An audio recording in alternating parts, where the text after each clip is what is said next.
প্রশ্ন হলো, পিতামাতার পায়ের নিচে সন্তানের বেহেশত ব্যাখ্যাটা কি শরীয়ত সম্মত? ভাই, কোরআন হাদিসের কোথাও সরাসরি এইভাবে বলা হয় নাই যে পিতামাতার পায়ের নিচে সন্তানের জান্নাত।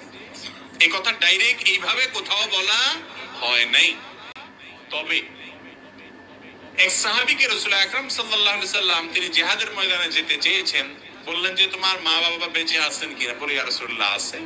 তখন বললেন যে ফাফিহিমা ফাজাহিদ, যাও তাদের কাছে গিয়ে জিহাদ করো। তার মানে তাদের খেদমতটাই তোমার জন্য কি জিহাদ।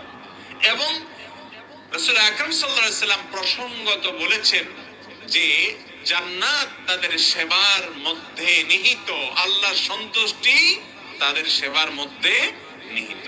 তার মানে ঘুরে ফিরে প্রায় একই জিনিস দাঁড়ালো, রিদার রব্বে ফি রিদাল ওয়ালিদাইন ওয়া সাখাতুর রব্বে ফি সাখাতিল ওয়ালিদাইন। মা বাবার সন্তুষ্টির মধ্যে আল্লাহর সন্তুষ্টি নিহিত, আর মা বাবার অসন্তুষ্টির মধ্যে আল্লাহর অসন্তুষ্টি নিহিত। অনেক নামাজি মানুষ আছে, মা বাবা অসন্তুষ্ট, অন্যায় ভাবে অসন্তুষ্ট হলে সেটা মা বাবার দোষ।